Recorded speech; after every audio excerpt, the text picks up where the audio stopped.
Bonjour à toutes et à tous et bienvenue pour ce nouveau numéro de Terre de Bretagne.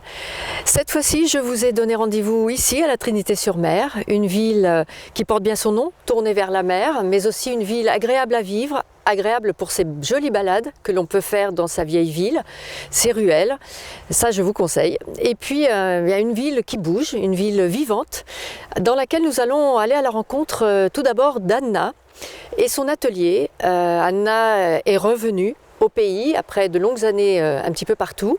Elle nous présentera son travail sur soie. Les ateliers d'Anna sont consacrés aux foulards, mais aussi aux enfants qu'elle accueille dans son atelier. Nous irons voir tout ça et je vous promets que ça sera haut en couleur.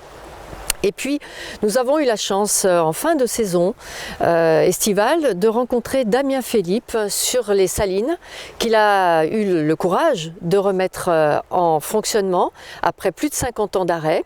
Nous découvrirons son travail de paludier et nous découvrirons son sel. Ce sel, je l'emmènerai ensuite dans les cuisines de Pierre-Yves Lorjou. Nous avions déjà rencontré Pierre-Yves lors de la première émission. Cette fois-ci, nous le retrouverons dans son restaurant, ici à la Trinité, le Surcouf.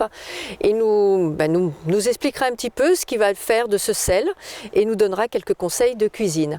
Et puis, parce que la Trinité-sur-Mer, c'est évidemment les courses au large et les grands skippers, exceptionnellement, je retrouverai Yves Leblévesque, revenu à quai à bord de son bateau Actual Leader, après la première édition de Brest Atlantique. Yves nous racontera l'aventure exceptionnelle qu'a été cette course. De ce pas, rendons-nous dans l'atelier d'Anna qui nous attend pour une jolie découverte. Bon, eh bien nous voilà devant l'atelier d'Anna, comme je vous l'avais dit. Je pense qu'elle nous attend à l'intérieur. Je vois déjà de la lumière, il y a de la couleur, ça va faire du bien parce qu'aujourd'hui il ne fait pas très chaud.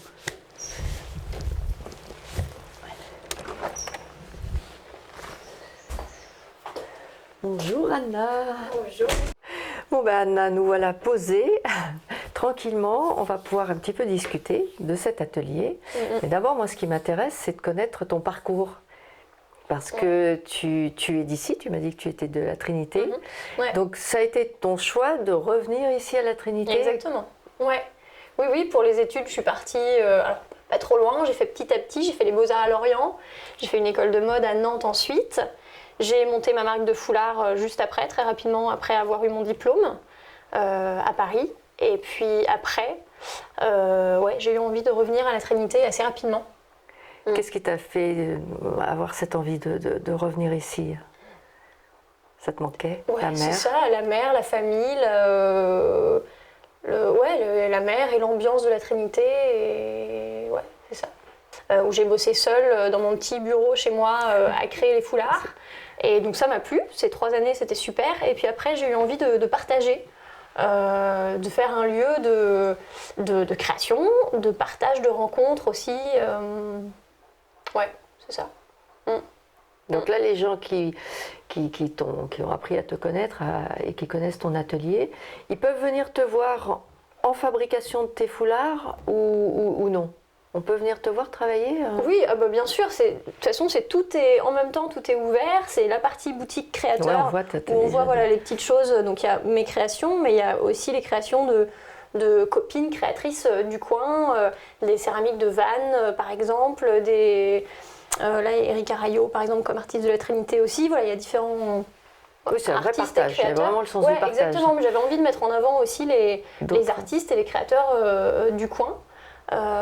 Donc c'est la partie atelier, la partie boutique, la partie création, vraiment tout en même temps, tout se mélange et tout se rejoint et voilà. C'est ça qui est chouette parce que les gens voient vraiment ton travail et ce que tu es capable de créer.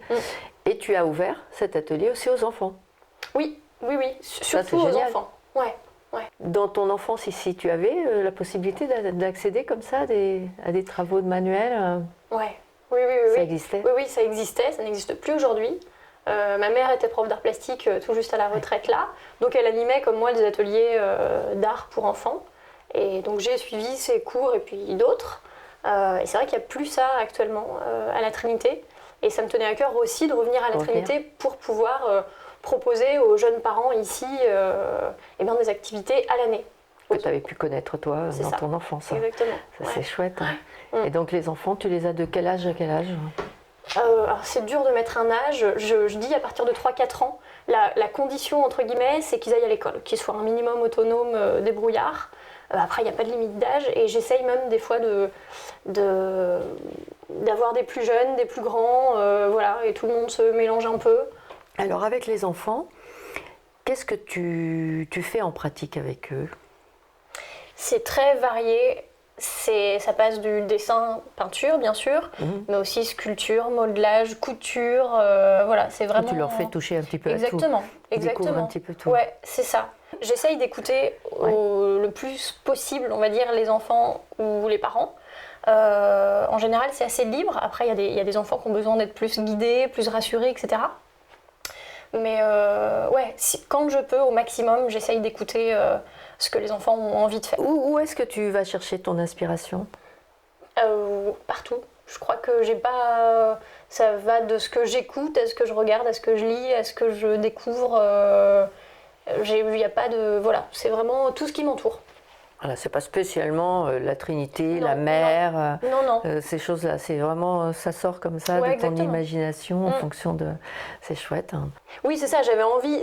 Donc c'est un foulard en soie qui est un carré assez... Tu l'achètes, il est neutre? C'est de la soie blanche que j'achète. C'est de la soie blanche, d'accord. Voilà. Après, c'est imprimé, c'est pas de la peinture sur soie, c'est de l'impression numérique sur soie. Comme une imprimante classique, sauf que voilà, c'est de la soie, c'est des pigments naturels aussi, etc. Mais c'est vrai que oui, j'avais envie de casser un peu ce côté petit carré de soie, claque Hermès, un peu, voilà, et de moderniser ça avec des couleurs sympas, avec voilà, des motifs plus jeunes, plus fun. Et donc ici à la Trinité, tu as une clientèle, tu commences à te faire connaître. Pas forcément à la Trinité, je vends sur Internet, pas mal. Oui.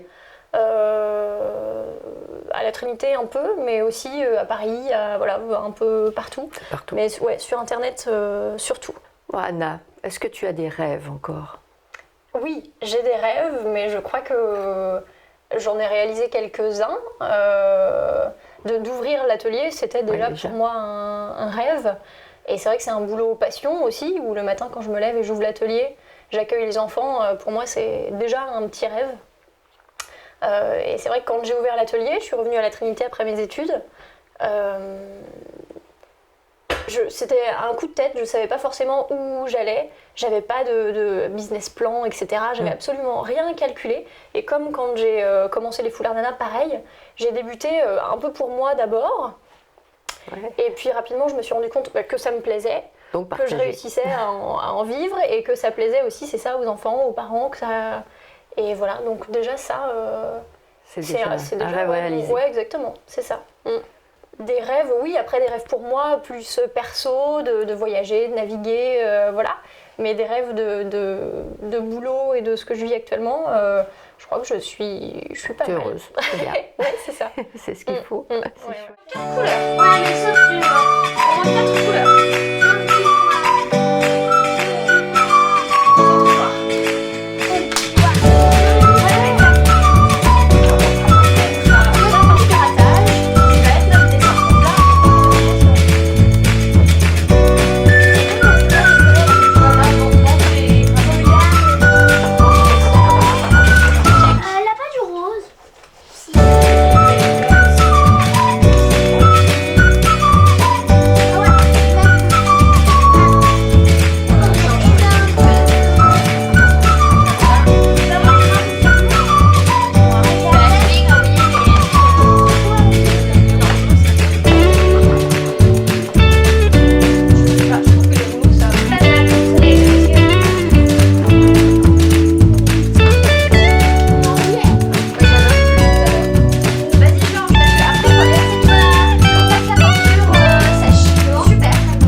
Anna, merci. de m'avoir Merci accueilli à dans vous, ton à atelier toi. et avec tous ces enfants autour de leur travail. Merci infiniment. J'encourage tout le monde à venir découvrir cet atelier parce que c'est vraiment extra Merci. et aux enfants de venir, c'est quand même très chouette d'avoir eu cette idée de redonner de la vie voilà, dans cette ville. Merci. Maintenant, je vais retrouver Damien.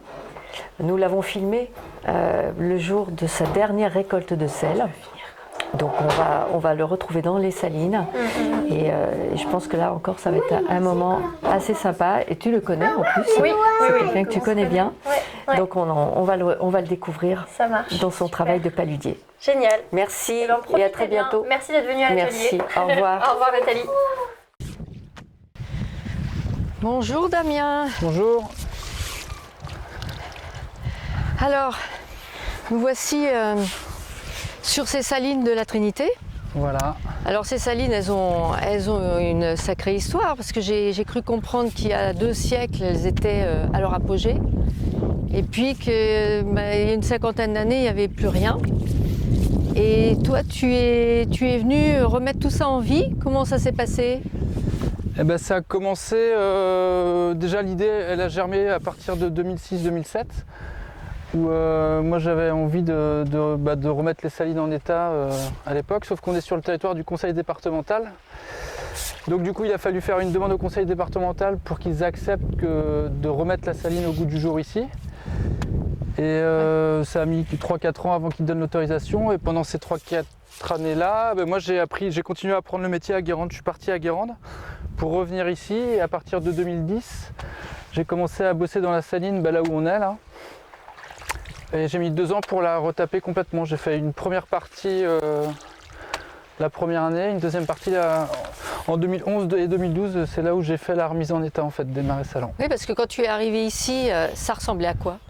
À rien, enfin, non pas à rien, mais ça ressemblait à la nature en fait. Tous les ponts ont disparu et il a fallu tout ce qu'on a, tout le support était comme la surface qui est juste de l'autre côté là. Tout était plat comme ça, il n'y avait plus rien. D'accord. Donc il a fallu tout recréer. Reconstituer. À la pelle, voilà. Il y a eu un gros travail de fait à la pelle, manuel.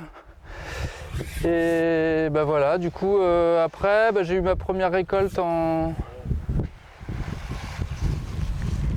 2013, donc ça a mis un peu de temps avant de partir, ça a été un peu galère au début.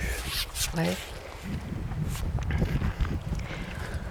Et là aujourd'hui, tu as tous ces bassins-là. Et comment se détermine ta saison? Tu commences à quel moment à retravailler sur ces salines? Parce que là, je crois qu'on arrive en fin de parcours, de saison. Ouais, exactement. On arrive en fin de saison. Là, nous, on commence à bosser à partir du mois de mars. En fait, grosso modo, là, la saison s'arrête demain ici, là. Donc demain, moi, je vais mettre de l'eau partout dans la saline pour que l'eau aille au-dessus des ponts, pour que l'hiver, la pluie et le vent abîment pas les ponts en argile, parce qu'on est vraiment sur de l'argile. Donc quand elle est humide, ça abîmerait tout. Donc si vous revenez dans, je sais pas moi, dans 2 mois, ça sera un grand lac, on verra plus rien. Et à partir du mois de mars, quand le temps commence à être un peu plus beau, on vide la saline et on commence à refaire les ponts, à enlever la matière qui s'est développée, matière organique, la vase dans les marais pour obtenir des niveaux corrects, pour qu'il y ait une pente progressive pour la maintenir en fait, pour éviter que la terre s'accumule et puis après on est obligé de tout refaire le travail. Donc ça c'est fait au mois de mars, ça s'appelle l'habillage. Et à partir de la mi-avril à peu près, on réinsère de l'eau dans la saline et là la saline commence vraiment à travailler jusqu'à ce que le sel arrive. Donc une fois à Guérande, là où j'ai fait du sel le plus tôt, c'était le 18 mai. Et puis donc ça peut commencer, c'est mai-septembre la période pour faire du sel. Et puis il y a des années où à la Trinité, moi il y a des années où j'ai fait 0 g de sel. C'était une année moyenne, ça a été le mois de juillet, je suis parti assez tardivement quand même. Je suis parti le 14 juillet, j'ai fait ma première prise de sel le 14 juillet. Le mois d'août a été assez pluvieux sur la première quinzaine.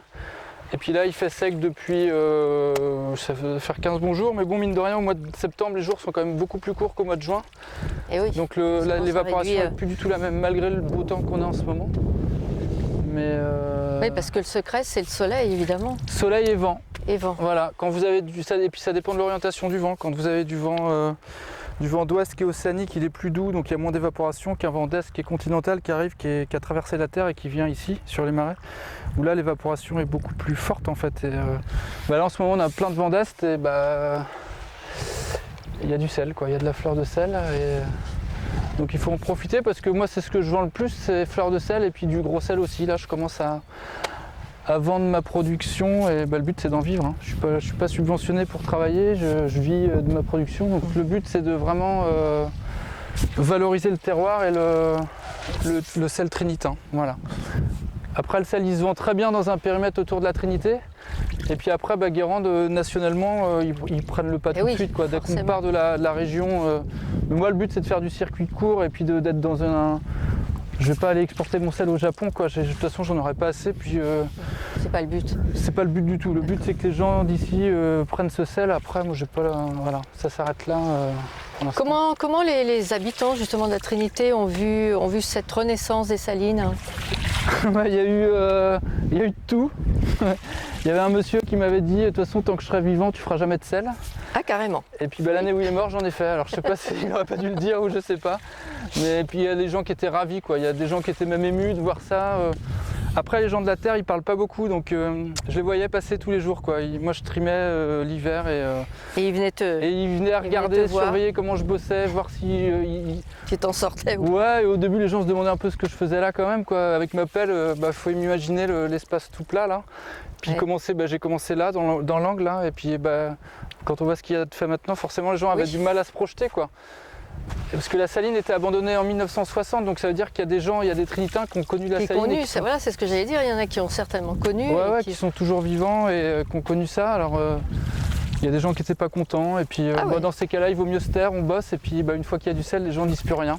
Ouais. Ils passent, et puis voilà, il faut faire ses preuves dans le boulot, quoi. Il n'y a pas grand-chose à dire. Hein. Est-ce que le terroir ici est plus compliqué à travailler? Il est plus compliqué, c'est pour ça qu'il a été abandonné dans les années 60 avant Guérande, justement. C'est qu'ici, on est vraiment à la limite nord de la production du sel. Je sais qu'il y en avait sur la petite mer de Gavre, un peu plus au nord historiquement, là, mais je ne sais pas si la saline a vraiment perduré. Mais le secteur, à l'époque où le sel se vendait bien, avant les années 60, avant la crise, la Trinité dans le Morbihan, la Trinité-Carnac, c'était un des meilleurs lieux productifs du Morbihan, quoi. Ah oui. Mais là, on a un œillet devant nous là, qui fait 80-90 mètres carrés. À Guérande, la moyenne annuelle productive pour du gros sel, c'est 1,4 tonne. On fait 1,4 tonne par an sur une surface comme ça. D'accord. Alors qu'à la Trinité, historiquement, on a 800 kg. Donc, oui.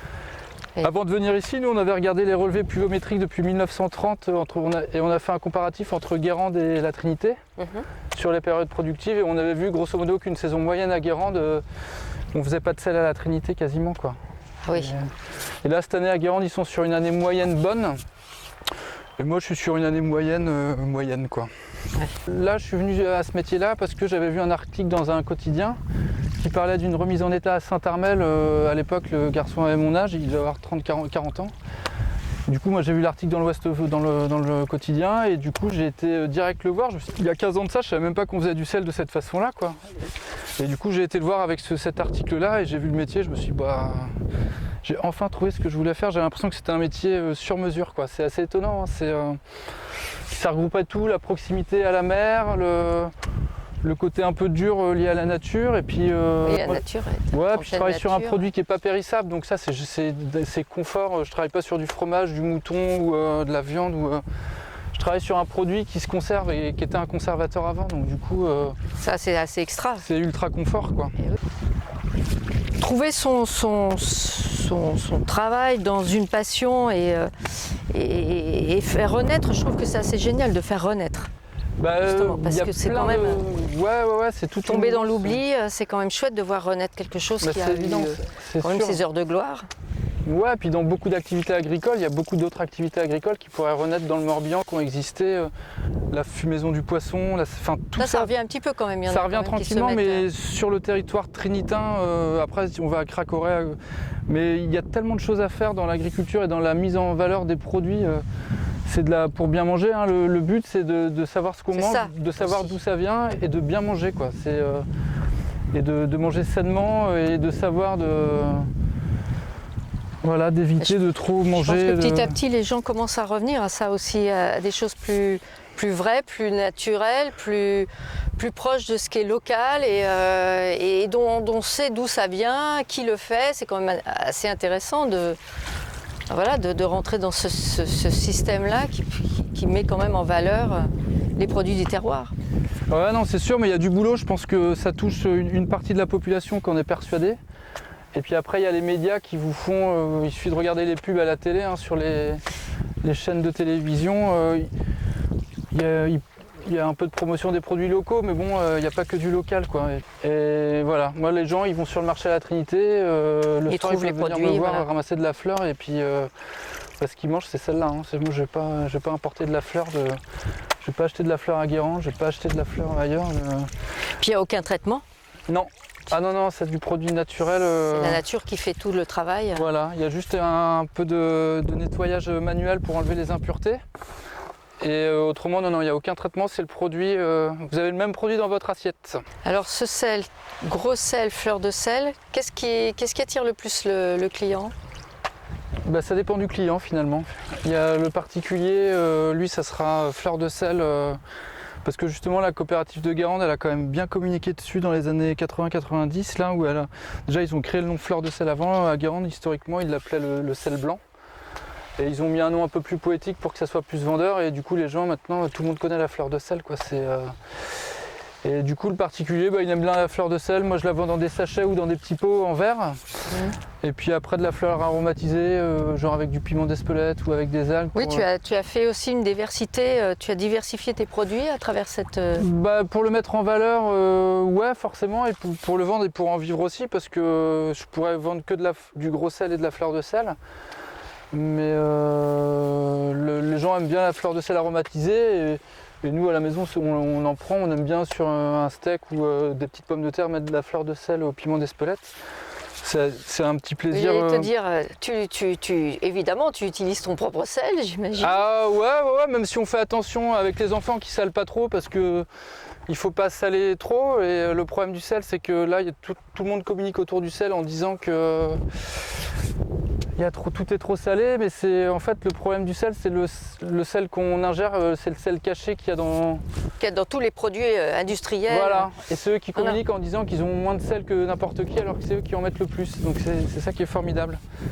Après, si vous achetez votre sel, du coup, vous savez ce que vous salez, vous faites attention. Et l'OMS disait que c'était 5 grammes par jour, ça fait une cuillère à café par jour.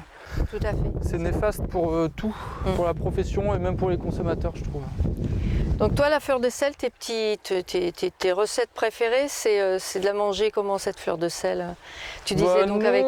Ouais, quelquefois le plaisir, c'est juste une petite des tomates, et puis on met un peu de fleur de sel dessus avec des baies, poivre noir, poivre blanc et des baies roses.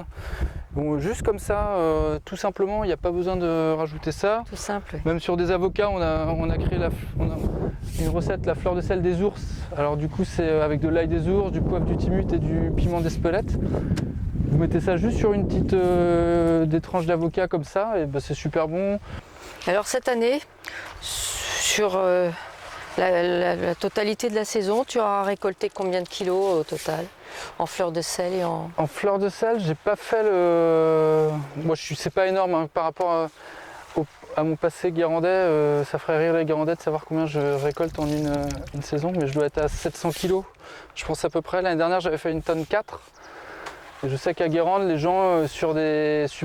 Bon, après, ils ont 2 fois plus de marais, mais ils font quasiment 7-8 tonnes, quoi. Ils ont des quotas maintenant à Guérande sur la fleur de sel. Ils peuvent pas... Ouais, parce que...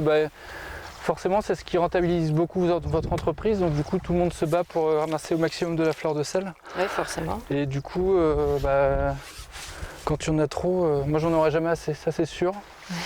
Donc, mais ouais, 700 kilos, j'aurais bien voulu, si je pouvais faire 1 tonne tous les ans, ça serait très bien, quoi. Mais bon, c'est variable, il y a des saisons, si on fait la moyenne des 3 dernières saisons, c'était très très bien. Bon, c'est ce qu'il faut. Damien, merci de cette belle découverte.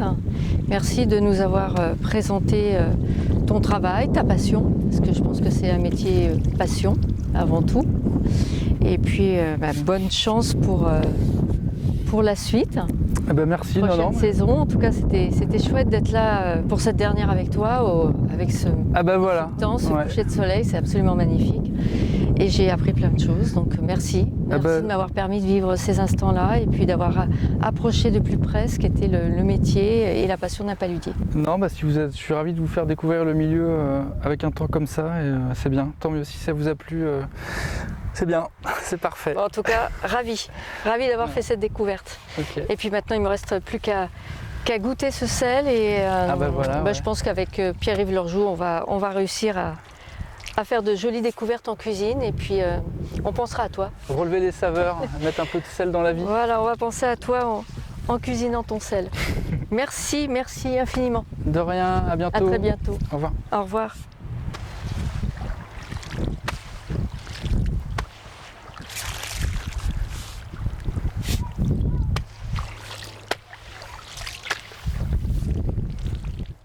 Alors nous voici dans le port de la Trinité-sur-Mer. C'est ici que m'a donné rendez-vous le chef Pierre-Yves Lorjou du restaurant Le Surcouf. Il m'a expliqué qu'ici, je le retrouverai au marché aux poissons parce que c'est ici que tout commence pour lui dans les cuisines. Bonjour Pierre-Yves. Bonjour, comment ça va? Bien. Ma foi, ça va ce matin, au frais. Bon. Au frais. Alors tu m'as donné rendez-vous ici. Oui. C'est ton poissonnier? Alors c'est le poissonnier du Surcouf, oui, tout à fait. Bel étalage. Oui, je vois ça. Avec Nicolas là-bas, mais il est dans son business, là. Il est en train de regarder toutes ses commandes et tout ça. Occupé. En fin de compte, voilà, c'est lui qui me livre, en fin de compte, tous les matins. J'ai bien dit tous les matins, y compris le dimanche matin. Il me livre toute la marée. Donc voilà. Monsieur Nicolas Tanguy. Voilà. Bonjour Nicolas. Donc voilà, qui est le propriétaire et je dirais le créateur de ce magnifique étalage. Donc magnifique, voilà, en effet, magnifique. Ouais, ouais. Et c'est comme ça tous les matins. Hein. Alors comment ça se passe? Tu fais ton choix tous les matins ou comment ça se passe? Alors, comment on fonctionne? Alors la volonté du Surcouf, en fin de compte, c'est de ne travailler uniquement 100% produits frais. Donc avec une proximité, d'accord, donc des circuits courts. Donc là, on a quand même un panel qui nous est offert là, au niveau du poisson. Donc mon fonctionnement est très clair. Nicolas me livre tous les matins, on prend un café, on fait le point sur ce qu'on peut faire le lendemain. Et c'est selon aussi la pêche, hein, parce que c'est comme ça que ça fonctionne. Eh oui. Et selon en fin de compte ce que l'on, je dirais des opportunités que l'on a, et des belles, d'accord. Parce que quand on voit ça déjà là, des barbus comme ça, quand ça brille. Alors ça, vous voyez, moi je viens de découvrir, donc c'est le basile. Le baliste. Le baliste, vous voyez, regarde. De dorade. Il est beau. C'est une forme de dorade, ça fait les mêmes dégâts que la dorade royale, donc ça mange bien à la cantine. Et c'est très très bon. Une peau assez épaisse, donc elle cure plus longtemps pour commencer à l'étouffer, mais elle est très très bien. Voilà, quand on voit ça, c'est beau, oui. On a les dorades roses ici. Bon, ça, on ne présente plus. Monsieur est un roi, mais le plus grand roi, il est là. Voilà. Ensuite, là, en fin de compte, voilà ma façon de fonctionner. En fin de compte, on fonctionne comme ça. Nicolas, on se voit le matin, on se dit, il y a ça, par exemple, mulet noir aujourd'hui. Petit mulet noir, pêché dans la baie de Quiberon, parce qu'on favorise que la baie de Quiberon au niveau du Surcouf. Donc voilà. Et puis, bien sûr, ce qu'il faut, les Saint-Jacques. Mulet noir quand même. Oui. C'est ça. Les Saint-Jacques de la baie de Quiberon. Faut pas l'oublier. Donc voilà. Et tout ça, en fin de compte, avec une... quand on voit ça, en fin de compte, c'est quand même la fraîcheur. Pour nous, chefs de cuisine, ce qu'il nous faut, c'est pouvoir... déjà, rien qu'avec les yeux, il faut qu'on arrive déjà à s'inspirer. Et là, c'est ce que je fais, en fin de compte. Je passe 2 fois par semaine au niveau de l'étalage. Par contre, Nicolas me livre tous les matins. C'est cette prestation supplémentaire. Non, voilà. Là, l'étalage, c'est vraiment, en fin de compte, pour tous les particuliers. Sachant, en fin de compte, qu'on ne reçoit que le même poisson. On n'a pas de... Oui, tout à fait. Voilà. Je comprends mieux maintenant pourquoi tu m'as donné rendez-vous ici et pourquoi tu m'as toujours dit la cuisine, ça commence d'abord au marché. Ah, ça commence au marché. Attention, hein. Et pas n'importe quel marché. Je vais peut-être me faire un petit peu des ennemis, mais c'est pas méchant. Ça se perd.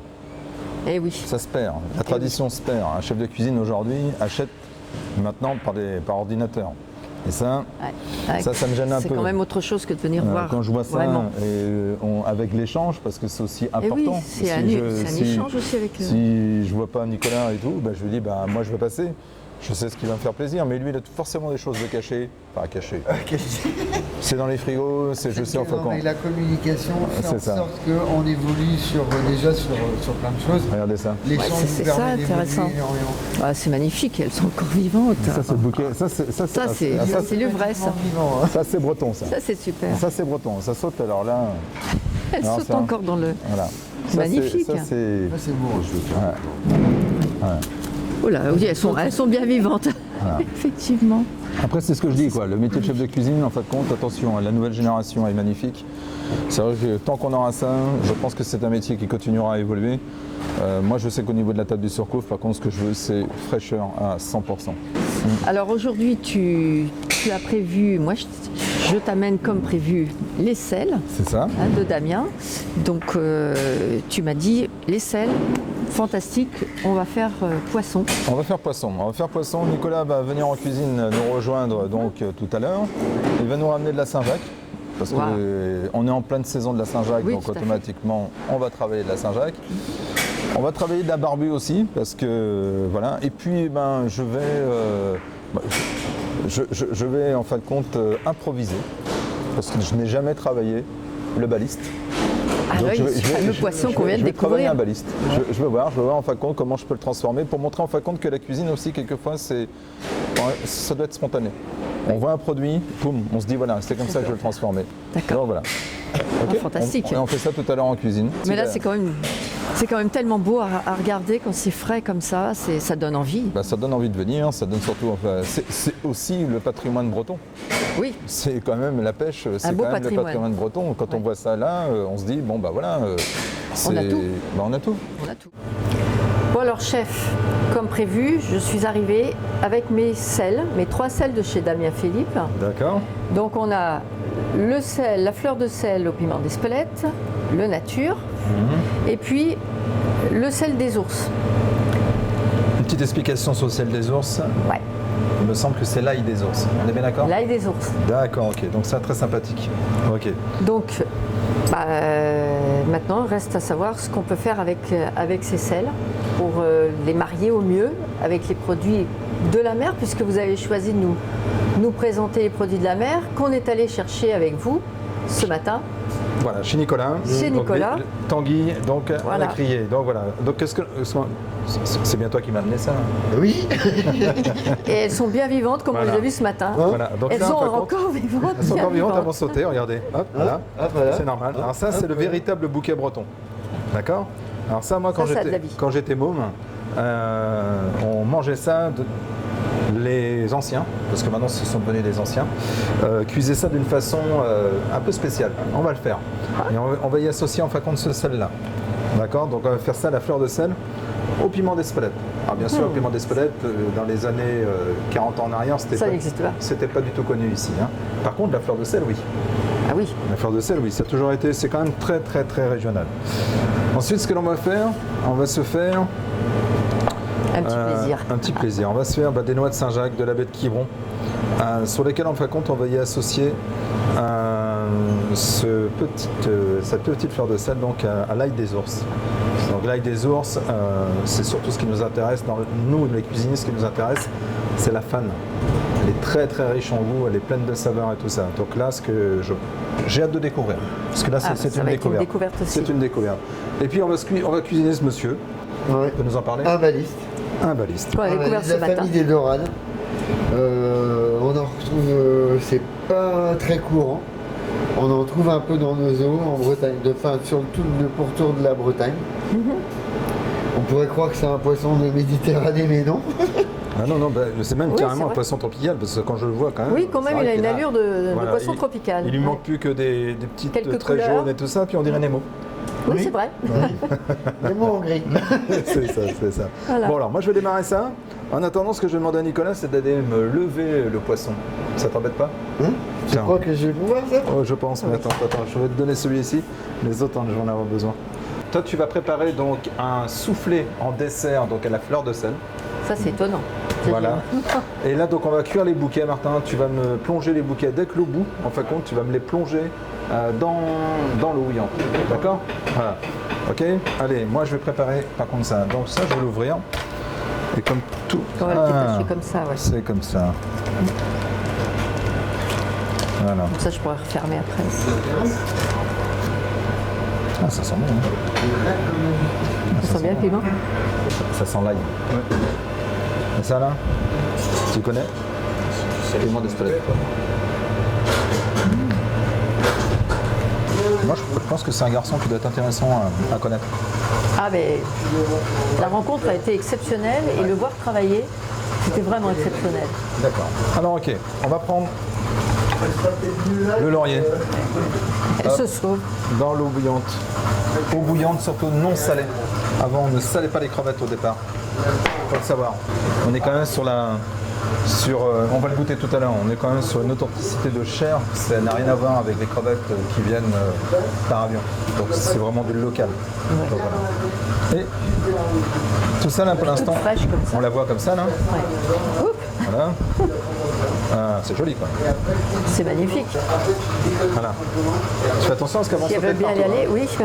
Donc tu les mets, et attention, tu les préserves comme ça. Hop, voilà. Une montée d'ébullition. Parce qu'il ne faut pas que ça soit trop Cuit. cuit non plus. Une montée d'ébullition. Et on laisse bouillir 1 minute. Et là on voit en fin de compte que ça remonte à la surface. Ah oui, Donc ça veut dire que les crevettes sont cuites. c'est bon. C'est pas les carottes qui sont cuites, c'est les C'est les crevettes. crevettes. J'arrive. Je vais mettre ça là-bas. Ah, elles sont très bien là. On garde le laurier. On va continuer à infuser avec. Donc là, j'ai juste passé 1 minute au courbouillon. Enfin, au courbouillon, dans de l'eau. Dans de l'eau Uniquement- non salée. Non salé et uniquement parfumé au laurier. Et là, hop, j'y vais et je frotte. Là, je frotte. Et là, ce que je fais, c'est ça. Hop, allez. Elles sont Je- encore vivantes même. Pardon, là. Même une fois cuites. Moi, je la prends. Elle est vivante en fait, Tiens. Donne-moi ça. Donne-moi ça. Tiens. Excusez-moi. elle veut pas. Moi, j'en mettrais un poil de plus. Voilà. Vous goûtez? On est bien. On a le côté iodé de la crevette, qui est intéressant. On a le côté piment d'Espelette. Voilà. On valide. Alors là, je pense qu'il en veut une petite quand même. On valide. Tout simple. Je vous ai montré tout à l'heure le poisson, donc j'ai demandé de le lever en filet. D'accord? Nous, ce qu'on va récupérer en fin de compte, c'est juste la chair. D'accord? On va en faire un carpaccio de baliste et de Saint-Jacques. D'accord. Et avec tout ça, on va mettre une petite vinaigrette de cacao. Et on terminera avec une pointe de fleur de sel à l'ours. Je vais le tailler en petits morceaux. Donc là, le carpaccio, c'est très fin. Hein. Ah, c'est ça. Très très fine escalope. Ce qui est intéressant de ce poisson, c'est qu'il a la peau Il reste ferme. hyper ferme. Alors quand Ouais. vous voulez faire des carpaccio comme ça, Il vaut mieux un poisson qui soit ferme. et voilà. Et on sent une chair quand même également qui est assez ferme. Elle est belle, hein. On voit que c'est une belle. Je sens la résistance dans le couteau. C'est un poisson qui a des arêtes, ça? C'est un poisson... Oui, on sent là. Ouais, on Ils les sont sent, pas hein, on ici, les là. voit là. Mais Ouais, voilà. ouais. Donc là, il faut le désarrêter. D'accord. Et là, je vais récupérer les Saint-Jacques. Alors les Saint-Jacques, on enlève toujours cette partie-là. D'accord. C'est de tradition en cuisine. Par Ouais, on contre, garde. je suis désolé, on va garder le Ah bah corail. oui. On n'enlève que Le ça. corail, c'est quand même. Ouais. D'accord. Non, voilà. Oui, parce que ça, c'est un petit peu plus rugueux, un peu plus. J'ai mes Saint-Jacques que je vais tailler elle aussi en fine lamelle. fine. Voilà. Des zestes de citron vert. Voilà. Et puis on va déguster. Ouais, ben voilà. En fait, il n'y a pas besoin de fioriture. Non. Un plat comme Non, ça, non. il est magnifique. Là, par Lui tout exemple, seul. quand je vais le mettre au point pour les clients, définitivement, je vais faire des petits carrés de gelée de citron pour amener un petit peu plus de peps au niveau du palais. Mais c'est tout, rien de plus. C'est tout. Alors, pas d'air, pas de choses comme ça, c'est. Bah c'est non, bon. ça C'est bon. ça le demande Voilà. pas. Exactement. Franchement, ça le demande pas. Exactement. On va passer à la Extra, dégustation. extra. Il me semble que par le passé, j'ai réussi à te faire manger des huîtres. Oui.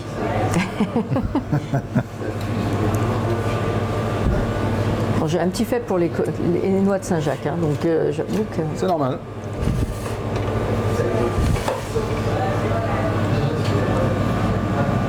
On est comment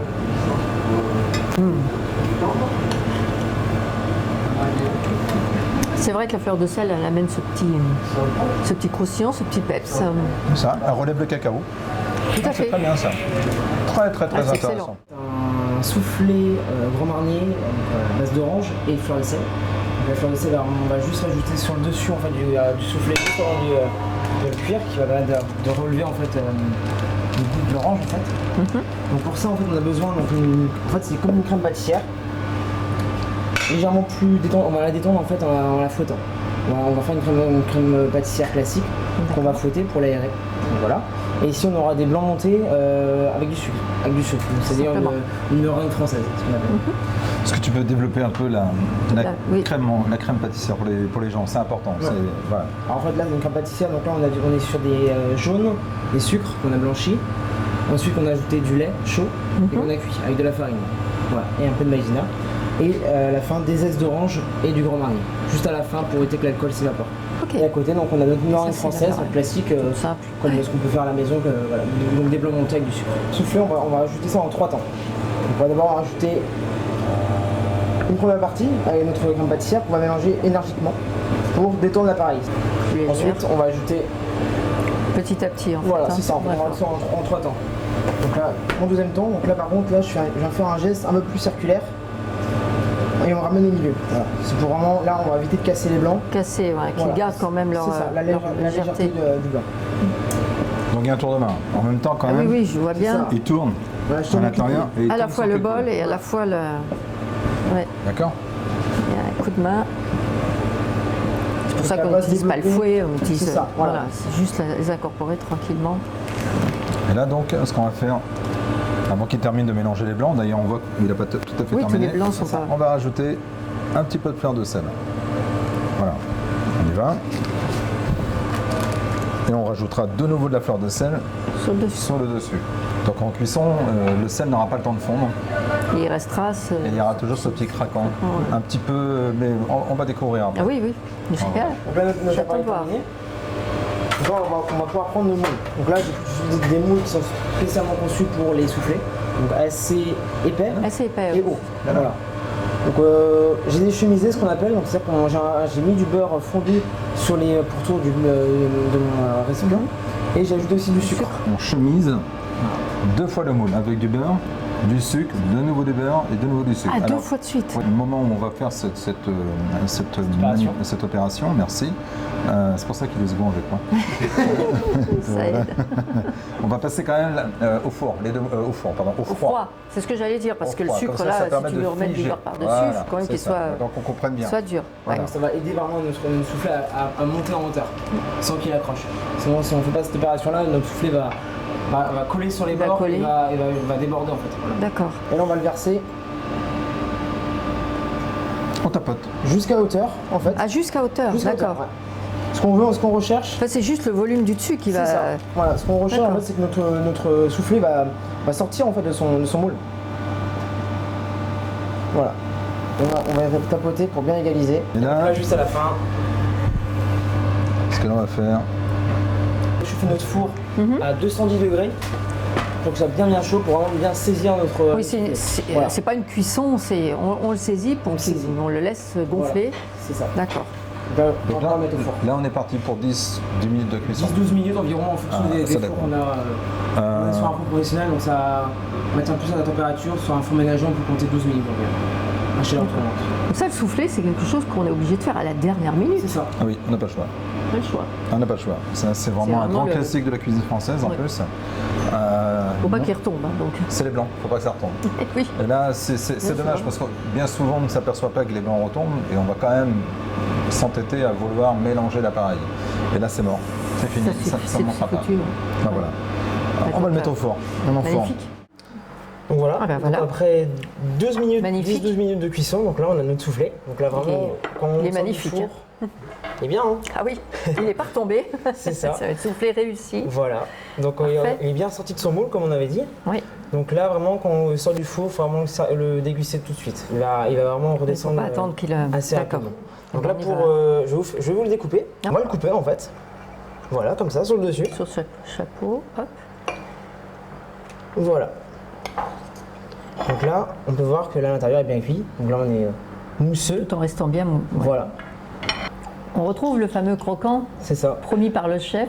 Ça fait ressortir finalement le goût de l'orange. C'est ça, exactement. Le sel a cet avantage de. Et puis vraiment en bouche, c'est très Oui, il y a ce petit aérien. croustillant, c'est très drôle. Voilà, et puis très léger. Donc, C'est très bon. ça fond Vraiment en très bouche très bon. et c'est la spécialité de la maison. De la maison. Exactement. Donc le soufflé au Grand Marnier et à la fleur de sel. Voilà. De chez Damien Philippe. On Croque reste à la nickel. Trinité avec des produits C'est ça. d'excellence De qualité. et de qualité. C'est très Exactement. bien. Ben, merci en tout cas Je vous en de prie. cette belle dégustation et de ce beau dessert Avec grand plaisir. à déguster parce que ça, oui, moi ça me plaît bien. Parfait. Ravi. Merci beaucoup. Chef, merci de cet accueil en cuisine et puis depuis ce matin qu'on était déjà tous ensemble sur ce marché aux poissons, j'ai découvert de beaux produits, des personnes qui sont avides de mettre en avant ces produits de qualité, des produits frais. Alors, merci à toute l'équipe de nous avoir accueillis, de nous avoir fait goûter des choses, des recettes assez exceptionnelles. Et comme vous le dites si bien, il n'y a rien de meilleur que les produits du terroir, la simplicité en cuisine. C'est ça. Et je suis bien d'accord avec vous parce que ce que vous nous avez fait goûter était absolument excellent. Écoutez, et je pense sincèrement en fin de compte que tout est dans l'échange et dans la communication. Donc voilà, c'est rencontrer des producteurs, des fournisseurs, des amoureux du métier en fin de compte qui nous aident en fin de compte, nous chefs de cuisine. Après, nous ne sommes que des artisans du goût, il faut le savoir. Donc c'est vrai qu'après nous devons le mettre dans l'assiette. Après des années d'expérience, je m'aperçois en fin de compte que la simplicité paye beaucoup plus, au même titre que l'humilité. Donc voilà. Et qu'à un moment donné, en fin de compte, place aux jeunes. Mais il faut savoir passer la main. Donc voilà, mon fils qui est en apprentissage avec moi, on doit être capable de redonner. C'est ce que je fais. Après, j'ai la chance aussi d'avoir des acteurs avec moi qui sont réceptifs et qui avancent avec moi. Donc voilà, donc vous avez pu goûter les spécialités du Surcouf. Il faut savoir également que ça aussi, c'est fait dans l'échange. C'est fait dans la communication, ce qui nous permet d'avancer beaucoup plus vite. Donc voilà, donc fournisseur, la cuisine, la transmission. Une belle équipe. Et on arrive en fin de compte à des résultats. Mais par contre, je veux rester vraiment dans l'humilité, dans la simplicité, tout ça. Ce que je veux faire, c'est mon métier, c'est faire plaisir. Plaisir aux gens, plaisir à travers les produits, pas plus. Et il n'y a rien de meilleur que la simplicité pour vraiment découvrir les produits. Avec des années, je me suis aperçu que ce métier donnait beaucoup d'amour, y compris dans la cuisine, mais y compris en dehors de la cuisine. Et ça, en fin de compte, c'est quelque chose que je veux maintenant. Je veux continuer là-dessus. Voilà, je crois qu'on a tout dit. La Trinité-sur-Mer, écoutez, c'est un magnifique port de plaisance, c'est le cas de le dire. Mais moi, je suis content en fin de compte d'avoir, je dirais, accosté ici pour justement travailler et faire ce que j'aime. Ben, voilà. Et en équipe. Eh bien, merci et bravo. Bravo pour tout ça. Merci beaucoup. Merci et à très bientôt. Ça marche. Merci, à bientôt. Bon, comme je vous l'ai promis, eh bien, je m'en vais de ce pas rejoindre Yves qui m'attend au bout du ponton, au pied de son bateau, Actual Leader.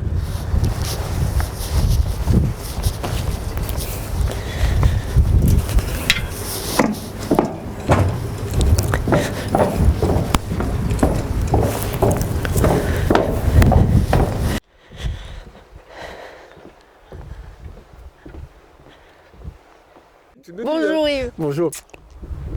Bon ben ravi de te retrouver sous un soleil radieux, un ciel bleu. Après t'avoir quitté sous la pluie, je préfère les retrouvailles au départ. Tu es de retour à la Trinité, Actual Leader est de retour au quai. C'est un plaisir de le revoir ici. Oui. On va revenir un petit peu sur cette aventure, cette course au large. On t'a quitté, tu rejoignais Brest pour un départ de la Brest Atlantique, première édition. Un petit retour sur cette course, après un petit peu de recul. Quel est ton état d'esprit par rapport Depuis octobre dernier, quand on a quitté la Trinité pour Brest, pour rejoindre donc Brest pour le départ de la Brest Atlantique. Brest Atlantique, c'était la première course, c'est la première édition de cette course-là. On est parti de Brest tout début novembre, avec 2 jours de retard à cause de la météo qui était vraiment compliquée le jour théorique du départ. On est quand même parti dans des grosses conditions, on a vu les images c'était étaient fort, assez impressionnantes. Et ça a donné le ton en fait de toute la course. Nous on a bouclé le parcours en 32 jours, et une poignée d'heures. Et le ton c'était vraiment très tonique en fait. Pendant 32 jours, ça ne s'est pas arrêté. c'était tout le temps très engagé. Et c'était une course très rythmée, où en fait, sur le plan du classement, on était 4 bateaux au départ, on termine 3e de la course, Ouais, ce qui pour nous est satisfaisant, d'autant plus qu'on était resté à la bagarre avec d'autres bateaux qui étaient sur le papier plus rapides que nous, mais qu'on a réussi à tenir jusqu'à la dernière nuit, hein, où Ouais. on est arrivé juste à quelques heures d'écart. C'était chaud. Donc sportivement, c'était très satisfaisant pour nous. Et puis surtout, on a réussi à maintenir le rythme qu'on s'était imposé, qu'on s'était fixé au départ, qui était, nous, on sait qu'avec Actual Leader, on a un bateau qui n'est pas tout à fait de la dernière génération, donc sur le papier, on a un petit déficit de vitesse qui s'est vérifié hein, dans la réalité, parce que quand on reprend les images du départ, 2 jours après le départ, il y avait des conditions qui étaient très favorables à nos concurrents directs. Ouais. Ou lorsque nous, on était au niveau de Madère, Eux, ils étaient déjà aux Canaries. Donc, rapidement, on aurait pu prendre un petit coup au moral là-dessus. Et puis les conditions sont un peu inversées. C'est devenu moins favorable à ceux de devant et plus un peu à ceux derrière. Donc, ça a pu resserrer. Ouais. Donc, on est revenu. Et puis, ce paquet-là, il a fait toujours un petit peu l'élastique, mais on est toujours resté au contact. Et surtout aussi, nous, on ne s'est jamais arrêté dans la course. Ouais. C'est-à-dire qu'on n'a pas eu de gros problèmes techniques majeurs. C'est aussi une forme de réussite, de chance. On n'a rien, on n'a pas eu d'impact avec des objets qui peuvent flotter à la surface de l'eau, donc ça joue. Et puis aussi, on était dans une conduite du bateau, dans un niveau d'attaque du bateau où on prenait bien soin, au-delà du fait d'aller vite et de maintenir un rythme élevé tout le temps, mais on prenait bien soin surtout de ne pas faire de bêtises et de ne pas faire de ne pas mettre le bateau dans une situation qui nous fasse prendre trop de risques. Écoute, là, on fait du sud encore, on s'éloigne encore de Brest, je pense. On contourne l'anticyclone de Sainte-Hélène par le sud. Comme il est assez sud, on va assez sud. On va passer assez proche de la limite des zones de glace qui étaient fixées par la direction de course. Ça ne nous gêne pas du tout en fait, ça ne nous contraint pas dans notre trajectoire, même si on passe proche. Là, on est à peu près, à la louche, on est à mi-parcours entre Rio et Capton. Et on a fait vraiment le plus dur, mais alors vraiment. Mais la deuxième partie là va être sur une mer beaucoup plus lisse, dans des conditions de vent moins forts, plus portants, et qui vont nous permettre d'aller à 30 nœuds le coude sur la portière. Alors qu'avant on allait à 15 nœuds dans le dur. Donc ça va pas du tout être pareil. C'est toujours un peu compliqué, hein, on n'est jamais sûr de rien. Mais en tout cas, au résultat, on est le seul bateau à ne pas avoir dû s'arrêter. Et ça a pu compenser le petit déficit de vitesse qu'on avait. Donc on est très satisfait par rapport à ça. On a pu suivre cette course grâce à Ronan Gladu, le médiaman qui était embarqué à bord. C'était très spectaculaire, c'était très drôle. Il a eu beaucoup d'humour sur ce parcours malgré les conditions difficiles. Aujourd'hui, on voit ce magnifique bateau derrière nous. On n'a pas le sentiment qu'il a traversé autant de tempêtes. Il a l'air tout beau, tout propre, tout neuf. Et pourtant, on a pu le voir dans ces images que c'était quand même une grosse performance. Et c'était très impressionnant pour nous qui t'avions vu partir, mais qui suivions la course avec un immense intérêt. Alors ouais, la Brest-Atlantique, c'est une course en double. C'est-à-dire que c'était il y avait Alex avec toi. Alex et moi. C'était vraiment, on est deux co-skippers à bord du bateau. Ouais. La différence, la nouveauté, c'est qu'on avait tous décidé d'embarquer ce qu'on appelle un médiaman, c'est-à-dire vraiment quelqu'un qui est le témoin, le regard, l'observateur du bord, et qui n'a que cette fonction-là. C'est-à-dire qu'il a l'interdiction de toucher à quoi que ce soit qui concerne la performance du bateau. Ouais. Et ça marche assez bien parce qu'en fait, très rapidement, il fait son job de médiaman entre le fait de prendre des vidéos, des photos, du son, de monter tout ça, de transmettre tout ça. Il est le témoin. C'est un vrai plein temps. Et la question d'utiliser sa présence pour autre chose que ça ne se pose pas, en fait. Hein. Donc, en fait, voilà, on est deux à la performance du bateau et un témoin direct permanent. Et avec Ronan, avec ce qu'on lui avait donné comme objectif, ça a vraiment très bien fonctionné. Puis la personnalité de Ronan a bien aidé. Oui, je pense aussi. Ouais. Et c'était vraiment intéressant parce qu'en fait, dans le recrutement, moi, je me suis attaché à trouver quelqu'un, d'une part, dont c'était le métier, de faire de l'image, de la photo, de la vidéo, de savoir monter tout ça, transmettre tout ça, et d'autre part, d'être capable de supporter des conditions de vie vraiment extrêmement difficiles, oui. Longues et dures, et puis permanentes. C'est pas donné à tout le monde. Non. Et vu son expérience de globetrotter, là, avec ses opérations de Lost in the Swell notamment, enfin, j'étais convaincu qu'il était capable de supporter ça, de gérer ça. Et je ne me suis pas attaché au fait d'avoir quelqu'un qui connaissait la course au large particulièrement. Au contraire, il y avait un côté néophyte, un côté découvert. Découvreur, c'était bien justement. Plutôt juste parce qu'il voyait les choses qu'on ne voyait plus, nous, qu'on ne voit plus, nous. Ouais. Et ça a permis, j'espère, de transmettre quelque chose que beaucoup de gens qui suivent les courses au large ont envie de voir, justement. Ouais. Savoir des petites choses anodines du quotidien qui, pour nous, font partie de notre quotidien, justement, donc on n'en parle pas. Ouais. Alors que... Lui, il a posé ce regard. Donc c'était très bien. Et puis aussi, Ronan, on lui a donné totalement carte blanche sur... le ton qu'il voulait mettre, ce qu'il voulait mettre dans ses produits, dans ses contenus. Son récit. On l'a pas du tout contraint. Et donc il a pu s'exprimer complètement, et puis avec un ton... oui, beaucoup d'humour, même dans les conditions difficiles, il nous a fait beaucoup rire. Et puis les images étaient évidemment sublimes, on se souvient des images très fortes et impressionnantes, mais aussi de très belles images le long des côtes de Namibie. Je me rappelle, moi, de ces images absolument merveilleuses qui nous faisaient tous rêver. Donc c'est une belle expérience et franchement pour nous qui sommes restés à quai, c'était chouette d'être à bord aussi. On a traversé des endroits extraordinaires. Alors le parcours, je rappelle le parcours de la Bresse Atlantique, c'était Brest, Rio, on passait devant un petit archipel juste devant Rio, à quelques centaines de mètres de la plage de Copacabana. Ouais. Pas d'arrêt. Pas d'arrêt. Non. Après, on traversait pour aller en Afrique du Sud. On est passé, on a contourné Robben Island, qui est une île qui est dans la baie de Cape Town, qui est l'île qui est tristement connue pour avoir servi de prison à Nelson Mandela. Oui. Donc là aussi, on est passé au pied de la Table Mountain, en fait, la montagne qui est au-dessus Cape Town, qui est vraiment impressionnante. Et puis après, on a allongé les côtes de l'Afrique, où c'était assez magnifique. Ouais, on s'est retrouvé à un moment donné à longer la côte du désert de Namib. C'est magnifique. En Namibie, qui est un endroit assez incroyable. Ces dunes qui se jettent dans la mer. Parce que c'est le désert qui rencontre la mer.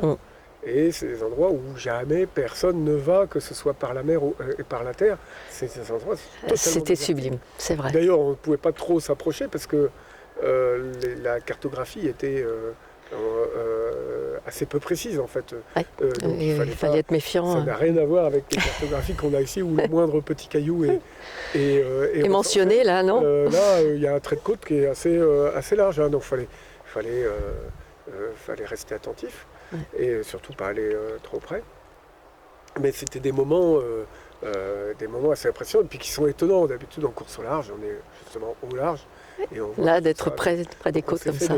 Des sacrés beaux... c'est des belles images. Des beaux souvenirs, ouais. Bon Yves, un retour donc à quai pour quelques temps, les petites réparations, l'entretien du bateau. Et 2020, ça s'annonce fort aussi. Ah oui, alors nous on n'arrête jamais, en fait. Là, Brest-Atlantique est terminé, même pendant Brest-Atlantique. Même avant, même pendant, on se projetait dans la saison 2020 et dans les autres. Mais pour 2020, écoute, c'est très simple, on voit là, on est sur les pontons de la Trinité-sur-Mer. 32 jours de mer bien cadencé, forcément ça peut user le bateau. Donc on a bien vérifié qu'on avait... Tout allait bien. Il n'y avait pas de vis caché qui s'était déclaré. On n'a rien vu en tout cas. Et là, on est vraiment dans notre niveau de préparation standard, c'est-à-dire que on répare un peu, parce qu'évidemment il y a toujours des petites bricoles qui sont passées. On entretient beaucoup, parce qu'il y a un entretien systématique de tous les organes du bateau. On fait évoluer, on améliore, parce qu'il y a des domaines toujours où on a toute une liste de trucs où on peut faire mieux. Voilà, dans tel domaine, dans chaque domaine, il y a énormément de domaines, que ce soit la mécanique, l'accastillage, le cordage, le gréement, l'électronique, l'informatique, enfin tout y passe.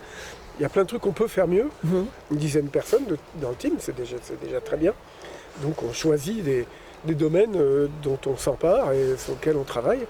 Et puis on va remonter tout ce puzzle-là pour que le bateau soit prêt à naviguer à quel moment il va à peu près. Et là, tout de suite, vont démarrer les entraînements en solitaire, parce que le prochain événement, c'est le 10 mai, à Brest encore, le départ de The Transat, qui est une course en solitaire qui partira de Brest pour Charleston aux États-Unis. Ça, c'est le 10 ou 15 mai, 10 mai, je crois.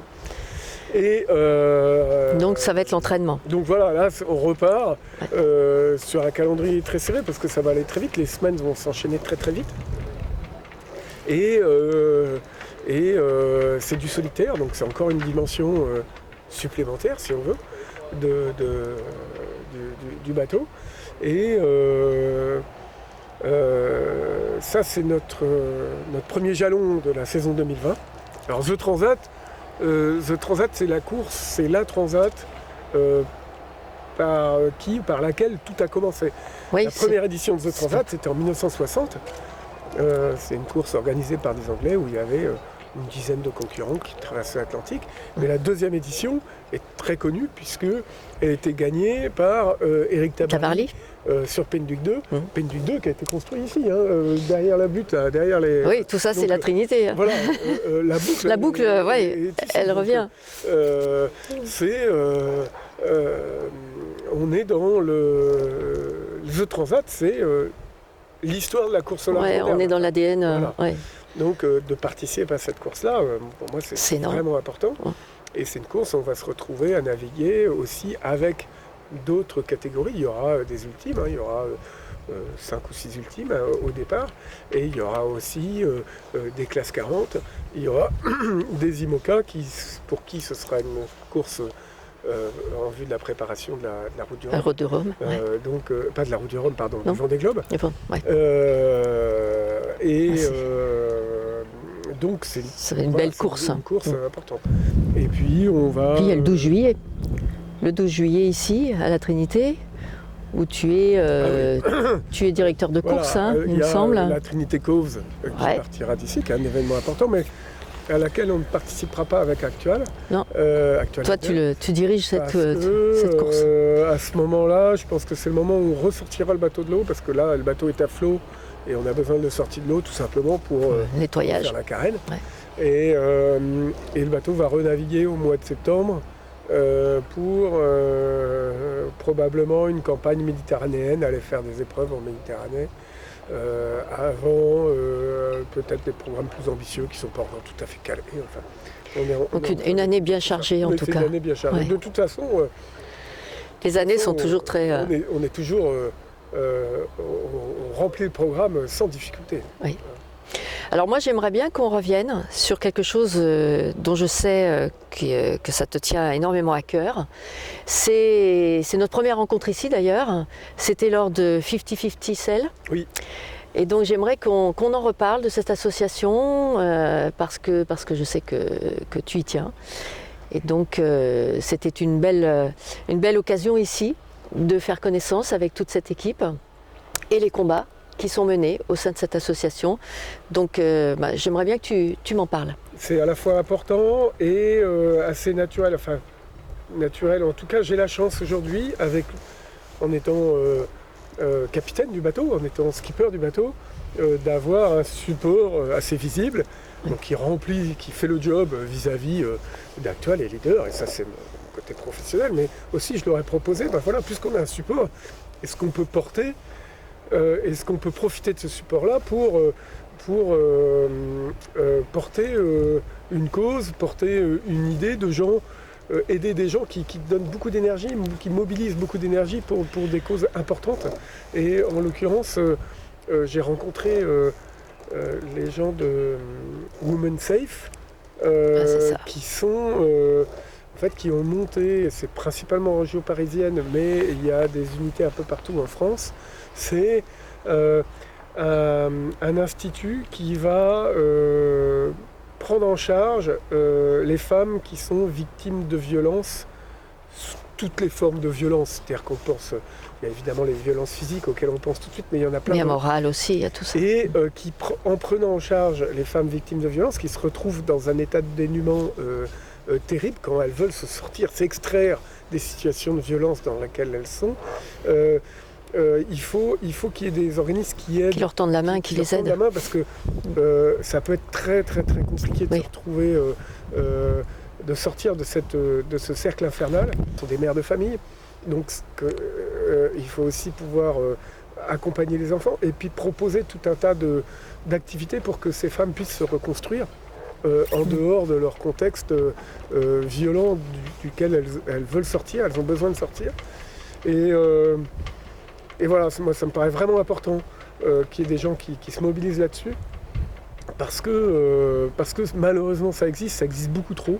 Voilà, j'ai pas envie de fermer les yeux là-dessus, et c'est pas et surtout pas parce que je suis un homme, ça me donnerait la possibilité de fermer les yeux là-dessus, parce que je suis autant concerné que les femmes, enfin, et ça doit être un combat d'hommes autant que ça doit être un combat de femmes. Moi, c'est quelque chose auquel j'attache beaucoup d'importance, et je suis vraiment ravi à mon niveau, à mon petit, avec mes petits moyens en tout cas, parce que moi je fais pas grand chose, je fais juste que oui, mais tu leur donnes une certaine visibilité, c'est important. Et puis voilà, mais si déjà je peux faire ça et porter cette parole qui me paraît importante, déjà je suis content, mais c'est vraiment pas grand chose par rapport à tous les gens qui se mobilisent en vrai, en dur, et qui donnent de leur quotidien, de leur temps, de leur argent, de leur énergie pour cette cause qui me paraît importante. Bon bien Yves, maintenant que nous avons fait le tour de toutes ces nouvelles pour 2020, et puis que nous sommes revenus sur ce Brest Atlantique qui nous a tant passionnés, je te remercie infiniment de m'avoir accueilli tout près de ton bateau. On attend avec impatience de le voir de nouveau repartir au large. Ça va être que du bonheur pour nous, et en plus toujours avec autant de partage. Donc merci. Merci pour tout ça, merci à toute ton équipe. Faire le déplacement dans la Trinité-sur-Mer, c'est sympa. Merci à toute ton équipe. Côté de la baie de Quiberon. Bah oui, mais on est heureux d'être là à la Trinité très souvent. Et puis bon vent. Merci. Pour la suite. Et à très bientôt. Ah bah à bientôt, oui, j'espère. Et bien voilà, cette émission à la Trinité-sur-Mer touche à sa fin. Nous venons de quitter Yves, qui avec grand plaisir nous a raconté un petit peu ses aventures en mer. Je suis ravie de vous avoir présenté autant de jolies personnes. Je pense à Anna, à Damien et Cécile, à Pierre-Yves Lorjou en cuisine. Venez à la Trinité-sur-Mer, c'est une ville qui bouge, une ville où il fait bon vivre et où il fait bon se promener. Je vous dis à très bientôt pour de nouvelles aventures dans Terre de Bretagne. D'ici là, portez-vous bien, retrouvez-nous sur TV Quiberon la Baie. À très bientôt, Kenavo.